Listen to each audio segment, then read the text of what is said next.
the courtroom drama is inherently cinematic in the way that like boxing is kind of that, because you've got a situation where you like formally are set up to have people interact with each other in a dramatic way. Yeah. They're literally like on a stand yelling at each other. That's why Sorkin got his start, because that model of conflict serves that sort of filmmaker or storyteller well. And it was not inherently cinematic because you're just kind of in a room, but inherently dramatic. Yeah. And it's like, I think the point Brendan made about A Few Good Men is that like it suits Sorkin so well, because like a courtroom setting is like the one instance in life where like epically owning someone with words and like a pithy monologue actually has consequences.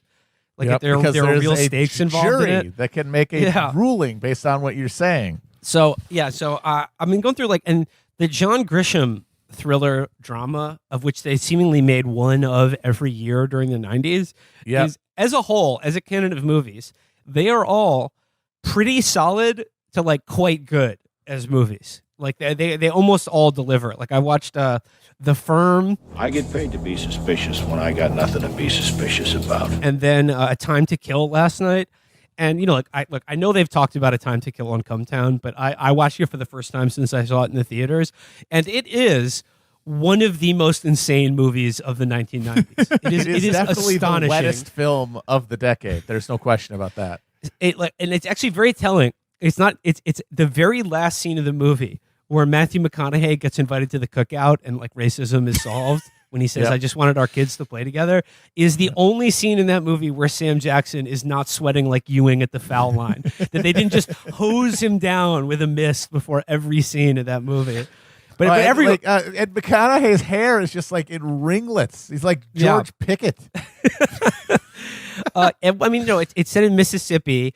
And it's set in Mississippi, but the filmmakers, like Joel, like they can't decide whether it's Mississippi of 1996 or 1906. Like it doesn't matter. It's interchangeable. Very yeah, and I'm sure that's sort of like, if you're a Hollywood deliberate. sicko, Mississippi has not changed between 2021 and 1883. Yeah, I mean, I'm sure that's deliberate because like the whole point of the movie is that like in the South, you know, like the more things change, the more they stay the same. But like it's this deliberate like time dilates, so like the events of the last century like just all take place again in A Time to Kill. It's great.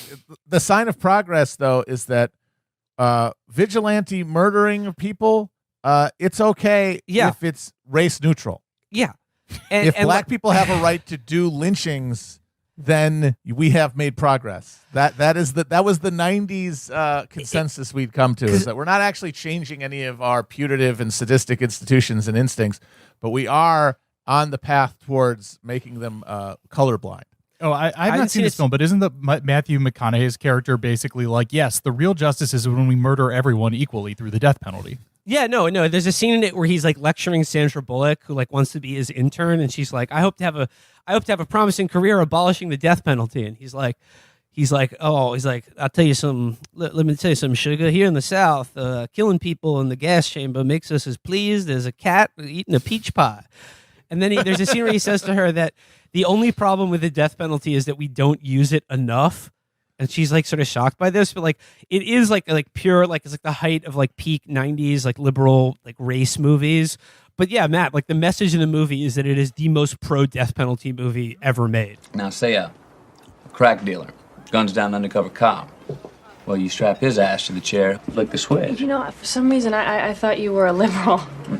Well, I am a liberal, Rowan.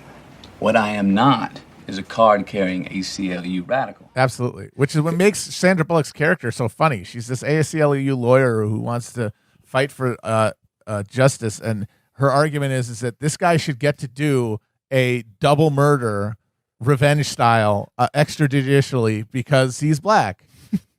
I see, like I said, I hadn't seen this movie since I saw it in the theater years ago, and I had totally forgotten that. Like I thought the two like the evil like racist guys in the beginning, I thought they raped and murdered Samuel L. Jackson's daughter, but like she survives, and it's like a really awful, like horrible rape scene. Oh, it's gross. They tried to kill her, but like she survives, and then like I thought like, oh, like they're acquitted. And like that's when Samuel L. Jackson murders him. Like, no, they were just getting arraigned. They were just walking to be arraigned for the first time ever. And it's just sort of assumed that like in even in Mississippi in 1996, like the judge would just be like, Your Honor, this is just a case of boys being boys. And there's like some like 10-year-old girl in the trunk of their car. Like I'm pretty sure the South loves sending people to the death chamber, like regardless of. I mean, I know it's widely like disproportionately used in favor of black, like towards black people, but like it just the morality of this movie is so confused because they're like, yeah, if you're reasonably sure about the guilt of a party who's like wronged you personally, yeah, like murdering them is like okay. John Grisham was like the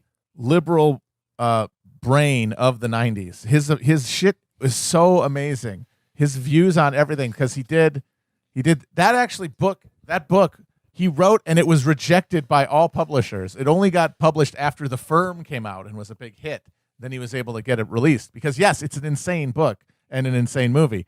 And he's got like he's the full 90s like liberal nanny state Sorkin thing of like we're going to have a race neutral panopticon because remember he did the book Runaway Jury, which was about the tobacco industry, but then in the movie became about the gun industry. Yeah. He also helped somebody sue Oliver Stone for making natural-born killers because a couple of teenagers went on a crime spree and killed somebody at a convenience store, and Grisham provided legal aid to the family that was suing Oliver Stone for inspiring them to do it. Like, ridiculous. V-chip, gun control, anti-tobacco, like he was the guy. And he was, of course, a fucking trial lawyer because in the 90s, that is the decade when the Democratic Party, looking for like a stable constituency to get policy from now that labor was gone, settled on trial lawyers. The hero of every John Grisham movie is just a thinly veiled analog for himself.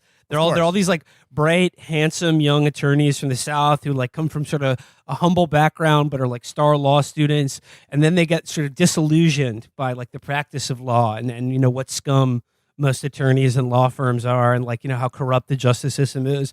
But then invariably by the end of it, they really begin to know the law again, and they fall in love with it, and like that's when they become the biggest hero of all. I actually have a news peg for this discussion, which is from Mark Yarm in the Wall Street Journal. Why politicians love writing thrillers. And it's centered around both Stacey Abrams and Hillary Clinton announcing fiction thriller books that they are coming out. This is Stacey Abrams, who has done written romantic fiction, but not under her real name. I believe this is her first book under her own name, called While Justice Sleeps, which centers on Avery Keene, a law clerk for a U.S. Supreme Court justice. When the justice falls into a coma, Keene must unravel a high-level conspiracy.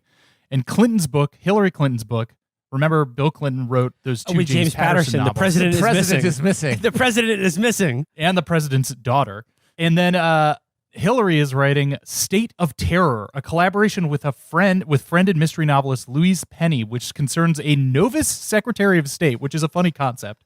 It's like, oh, geez, it's my first day on work at the Secretary of State. Trying to get to the bottom of a series of terrorist attacks. Well, that's not their job. They have to. The Secretary of State doesn't get to the bottom of terror attacks.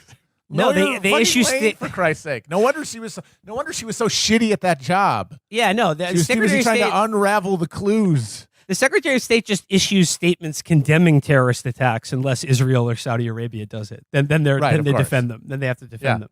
But I'm really hoping that Hillary's novel is kind of an Air Force One situation, which puts the Secretary of State in a position where they have to like pick up a gun and actually like get to the bottom of the ongoing terrorist attack, which is the the taking over the Air Force One. Get or whatever. off of Jeffrey Epstein's plane. Get off of my island.